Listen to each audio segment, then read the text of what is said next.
মানুষের জন্য অত্র কোরআন মজিদে সকল উদাহরণগুলি আমি স্পষ্ট বর্ণনা করে দিয়েছি। মানুষ অধিকাংশ বিষয় কলহপ্রিয়।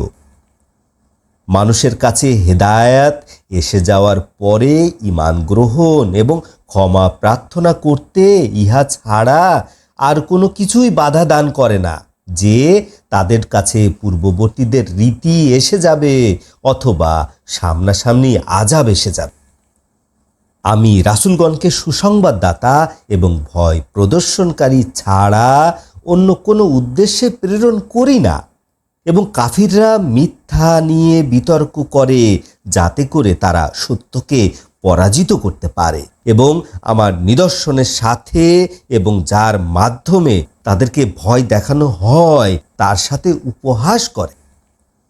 ওই ব্যক্তির যে কে বড় জালিম, যাকে রবের আয়াতসমূহের মাধ্যমে উপদেশ দেয়া হয় অতঃপর সে উহা থেকে ফিরে থাকে এবং তার দুহাত যা উপার্জন করেছে তা সব কিছু ভুলে যায়। নিশ্চয় আমি তাদের হৃদয়ের উপরে আবরণ স্থাপন করে দিয়েছি যাতে বুঝতে না পারে এবং কানের মধ্যে দিয়েছি বধিরতা। তাদেরকে যদি আপনি সৎপথের দিকে ডাকেন তবে কখনোই তারা সৎপথ গ্রহণ করতে পারবে না। এবং আপনার রব ক্ষমাশীল, রহমতের মালিক।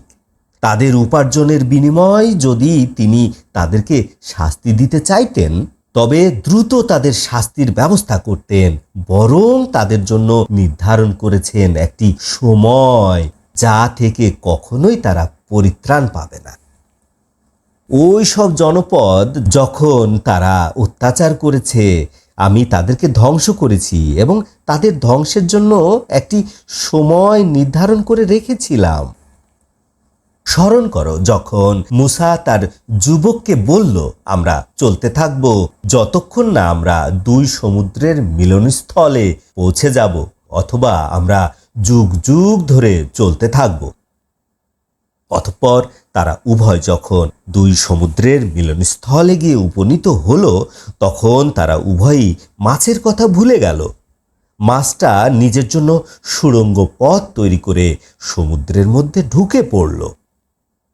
অতঃপর তারা যখন পথ অতিক্রম করল তখন মূসা তার যুবককে বলল, আমাদের ভোরের খাবার নিয়ে এসো, আমরা আমাদের ভ্রমণে ক্লান্ত হয়ে পড়েছি।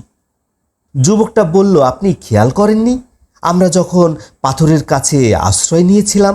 নিশ্চয় আমি মাছের কথা ভুলে গিয়েছিলাম এবং শয়তান ছাড়া কেউ আমাকে ভুলিয়ে রাখেনি যে বিষয়টি আপনার কাছে বলবো। সে আশ্চর্য রূপে পথ সৃষ্টি করে সমুদ্রের মধ্যে চলে গিয়েছে। মূসা বললেন, আমরা ইহাই খুঁজছি। অতঃপর তারা পদচিহ্ন অনুকরণ করে পেছনের দিকে চলতে লাগলেন।